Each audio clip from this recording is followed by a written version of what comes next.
Aujourd'hui, nous allons regarder en détail l'application Zoom, ses fonctionnalités et comment l'installer sur un ordinateur, un portable ou un appareil Apple et Android tel que votre cellulaire. Nous verrons également les étapes pour créer un compte d'usager. Zoom est un programme de vidéoconférence qui vous permet de faire des appels avec une ou plusieurs personnes par Internet. Il s'agit d'un programme semblable aux applications Skype et Messenger. Afin d'utiliser Zoom, vous devez être en mesure de comprendre certaines notions de base telles pouvoir installer une application, avoir une adresse courriel active et pouvoir utiliser un navigateur Internet. Qu'est-ce qu'un programme de télécommunication? Un programme de télécommunication vous permet de communiquer avec vidéo et audio avec une ou plusieurs personnes par Internet. Le programme n'utilise pas votre ligne téléphonique, mais seulement votre connexion Internet. Lors d'un appel avec l'application Zoom, il est important de bien comprendre que chacune des personnes doivent utiliser la même application. Il ne sera pas possible d'utiliser Skype pour répondre à un appel Zoom et vice-versa. Différence entre l'application Zoom et les autres programmes. Alors que Skype et Messenger ressemblent plus à un système téléphonique qui vous permet d'appeler une personne de votre liste de contacts, Zoom fonctionne plus selon un modèle de salle de réunion ou de salle de conférence.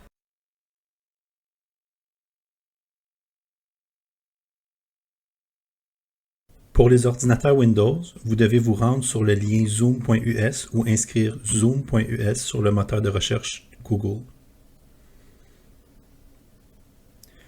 Vous allez voir plusieurs liens et il faut cliquer sur le premier, https://zoom.us. Une fois rendu sur le site Zoom, vous devez aller au bas de la page dans la section Télécharger et cliquer sur le lien Client de réunion Zoom. Choisissez la première option, Client Zoom pour les réunions. Il y a une version 32 bits et une version 64 bits. Si vous n'êtes pas certain de votre version, cliquez toujours sur la version 32 bits dans le carré bleu. Une nouvelle fenêtre vous demandera de confirmer le téléchargement du fichier d'installation de Zoom. Si vous utilisez le navigateur Edge ou Chrome, la fenêtre de confirmation apparaîtra dans le coin inférieur gauche de votre écran.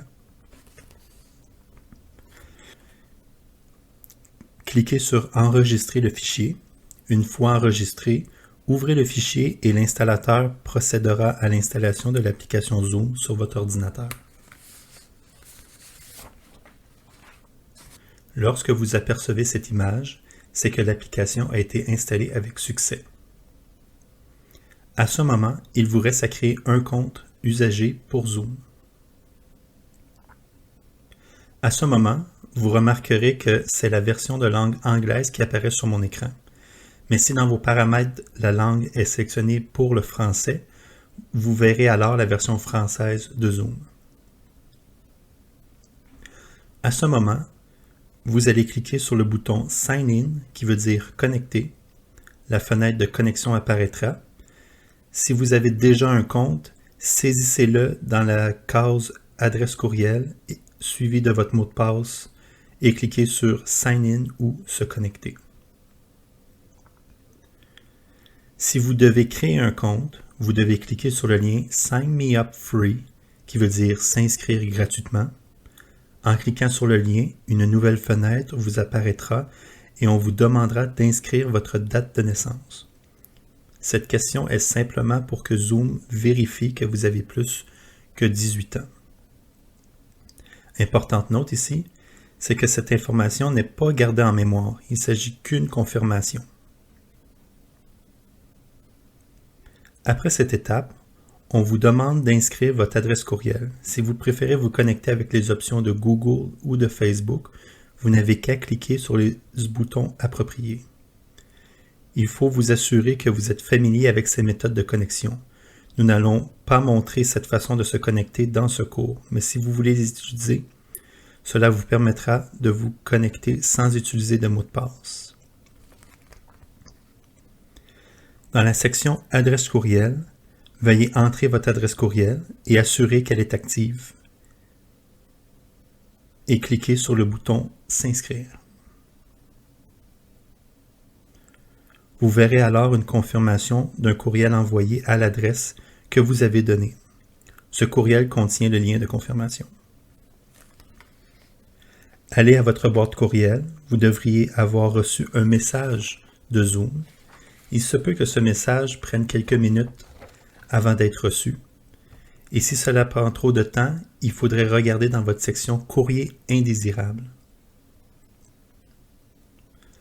Lorsque vous aurez reçu le courriel, vous allez cliquer sur le bouton « Activer mon compte » et cela vous dirigera sur le site de Zoom où l'on vous donnera de nouvelles informations afin de compléter votre activation. Inscrivez votre prénom, nom et ainsi qu'un mot de passe. Notez que le mot de passe doit avoir un minimum de 8 caractères, dont au moins une lettre, majuscule et minuscule, et au moins un chiffre. Vous allez alors reconfirmer votre mot de passe. On clique sur le CAPTCHA. Il s'agit d'une vérification afin de s'assurer que la personne qui remplit le formulaire n'est pas un robot. Il se peut qu'on vous demande de confirmer une question du genre « Cliquez sur toutes les images auxquelles apparaît une voiture ou un chien ». Finalement, on vous demande si vous faites partie d'un établissement primaire ou secondaire, vous répondez oui ou non. Cliquez sur le bouton « Continuer ». La prochaine page, vous allez cliquer sur « Sauter cette étape » dans le bas de la page. On vous demande maintenant si vous voulez tester une réunion. Vous allez obtenir le lien qui correspond à votre salle de réunion personnelle. Même si vous n'êtes pas obligé de le garder en mémoire, ce lien peut être très important. Voilà, le processus de créer un compte est complété. Vous pourrez maintenant céduler un appel vidéo avec d'autres personnes et recevoir des invitations pour participer à des réunions.